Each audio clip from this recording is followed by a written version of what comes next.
Olá pessoal, mais uma pesquisa saiu. Desta vez feita pelo IPEC, que é um instituto que sucedeu o IBOP. Ele foi fundado por antigos funcionários daquele instituto que, durante muitos anos, foi referência de pesquisas no Brasil. Lula continua na sua trajetória, numa série histórica cada vez mais consolidada, em que, se juntarem todos os outros adversários, ele está 11 pontos na frente. No cenário mais provável, ele ganha no primeiro turno. Essa trajetória do Lula já é uma coisa muito consolidada. Se não houver um grande tsunami aqui no Brasil, econômico e político, alguma coisa completamente fora do normal, ele caminha para ganhar com uma certa tranquilidade até as eleições.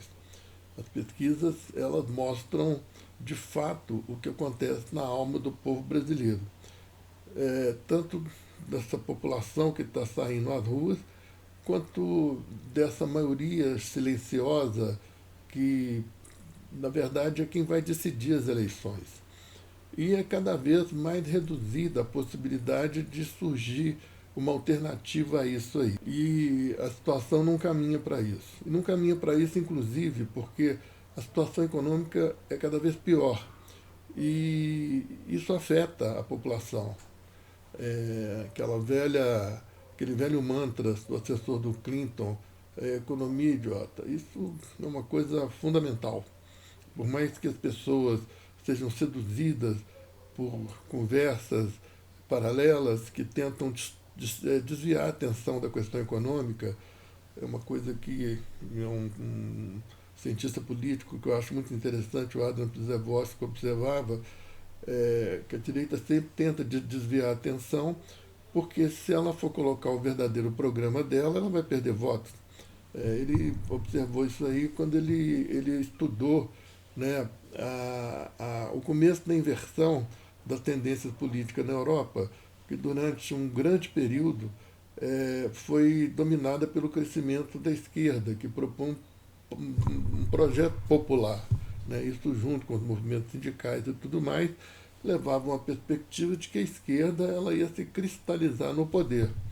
A direita, então, ela lançou outros temas, questões de geopolítica, questões de costumes, que a gente viu e que, inclusive, se consolida de uma forma mais consistente, com Bolsonaro, com Trump, com assuntos que levam a discussões que de fato não interessam para a vida do dia a dia de cada cidadão. Mas a economia, ela tem um peso tão grande, afeta a vida das pessoas de uma forma tão profunda, que tem momentos que não adianta você colocar qualquer outro assunto, que ela vai ser o tema que vai definir a intenção de voto, a perspectiva de vida do futuro das pessoas. Nessa trajetória, se não ocorrer nada, a vitória do Lula parece garantida. Agora, enquanto não chegam as eleições, eles continuam destruindo o país. E eu acho que vem agora essa questão da tentativa aí da reforma administrativa. Nós já tivemos a reforma trabalhista, a reforma da Previdência e agora a reforma administrativa. E a esquerda, eu acho que ela tem falhado em comunicação há muito tempo. A esquerda não consegue vincular essas questões com a vida concreta das pessoas e da economia.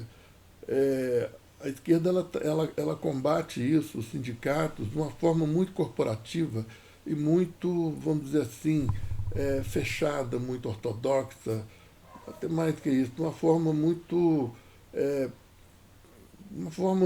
misteriosa para o conjunto da população. Por exemplo, hoje você vê agora, combatendo a reforma administrativa, as corporações dos trabalhadores públicos, que combatem isso aí do ponto de vista do interesse deles. Os discursos são muito voltados para dentro, são muito voltados para o interesse das corporações, sendo que isso é uma coisa que vai afetar a população como um todo. Isso é mais uma atitude, por exemplo, que vai tirar bilhões de recursos do mercado interno, vai tirar bilhões de recursos que circulam hoje né, em pequenos comerciantes, médios comerciantes, até grandes comerciantes. Isso aí vai definhando a economia brasileira. Isso aí vai fazendo com que o Brasil se empobreça. O que é isso? Isso são cada vez menos empregos, é, né, as pessoas compram menos e comprando menos, né? O comércio vai definhando, empresas vão fechando. Com isso, os fabricantes têm, né, não têm clientes cada vez menores. E aí você vai criando uma bola de gelo que afeta a economia como um todo, afeta os empregos, vai provocando miséria, fome, é tudo interligado. Acho que a esquerda não consegue colocar isso claramente para as pessoas. Muitas vezes porque fica com um discurso muito hermético. Por exemplo, é, quando acusam, né, o pessoal, não, nós estamos combatendo o fascismo. As pessoas não entendem o que é isso. As pessoas não. Combatemos o nazismo, as pessoas não entendem o que é isso. Né, tanto que o bolsonarismo consegue, inclusive, colocar para o seu público que o nazismo é de esquerda. Quer dizer, é um absurdo. Mas por quê? Porque isso é uma coisa hermética para a maioria da população que vive o seu dia a dia, não tem muita presença nessas discussões, não sabe o que é isso. E, de fato, o Bolsonaro não é um fascista, ele é um gangster, ele é um miliciano, e é disso que ele tem que ser chamado. Isso a população entende. Ele é um fascista eu digo, ele é um gangster que é aliado a fascistas. Ele é um gangster que é aliado a militares oportunistas. Mas ele não é um fascista, ele não é um nazista, ele é um oportunista, é um gangster, um miliciano, e eu acho que essa é questão de semiologia, mas essa questão de ser compreendido. A esquerda ela tem um discurso hermético, é um discurso para ela mesma. Ela tem que abrir, ela tem que modernizar, ela tem que começar a fazer discurso para o conjunto da população. Na verdade, a única pessoa de esquerda que eu vejo conseguir fazer isso é o Lula. Gente, vamos colocar a mão para o universo para a gente ter o Lula. Ele é brilhante, ele consegue fazer esse discurso saindo desse hermetismo da esquerda, e olha que ele é um cara que vai ficando cada vez mais à esquerda. Né? Ele saiu da prisão diferente do que ele entrou. Ele tem dado entrevistas, eu tenho acompanhado para a mídia internacional, colocando posições muito interessantes, muito à esquerda. Ele avança para um setor à esquerda da social-democracia, que é uma coisa interessante. E ele consegue fazer esse discurso sem hermetismo, um discurso popular que as pessoas podem entender. O conjunto da esquerda não faz isso. O conjunto da esquerda está discutindo assuntos que estão fora do interesse da órbita da população. Né? Assim, o conhecimento de comunicação da esquerda, dos processos psicológicos e de marketing que intervêm na compreensão, são muito pobres. Então eu acho que é uma coisa importante, inclusive, nesse momento. Então isso é importante por quê? Porque nós temos que combater, por exemplo, essa reforma administrativa, como a gente tinha que ter combatido melhor a reforma trabalhista, a gente tinha que ter combatido melhor a reforma da Previdência, que afeta milhões e afeta todo mundo. Né? A reforma da Previdência tirou bilhões do mercado interno. Isso tem muito a ver com a questão do empobrecimento do país e da população. Da mesma forma que, né, a reforma trabalhista e vai por aí afora. É tudo uma coisa interligada.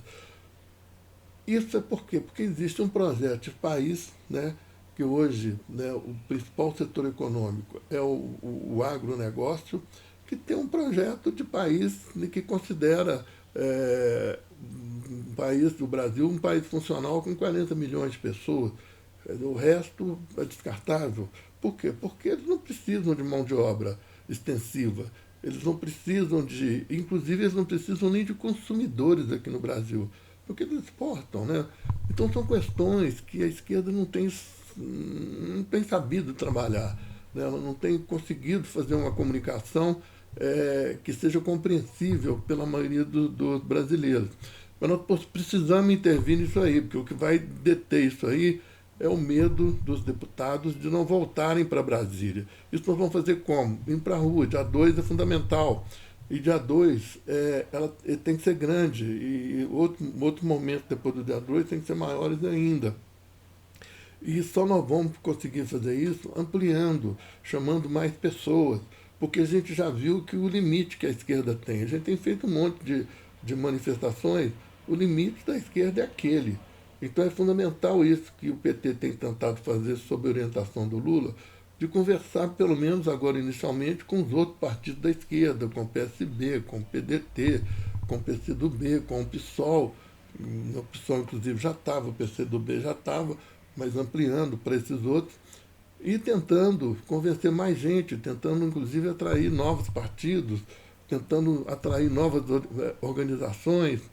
Eu acho que é o caso da gente, né, da esquerda, hoje está tendo uma conversa mais séria com a igreja para estar participando disso, está com discussões com outros meios de comunicação, além da mídia independente. É preciso ampliar, porque senão nós não vamos colocar a quantidade de gente na rua que seja necessária para acontecer duas coisas: deter essa marcha mortífera do neoliberalismo, que está não só empobrecendo o país, empobrecendo os brasileiros, levando muitos à miséria, mas ela está também, destruindo o país.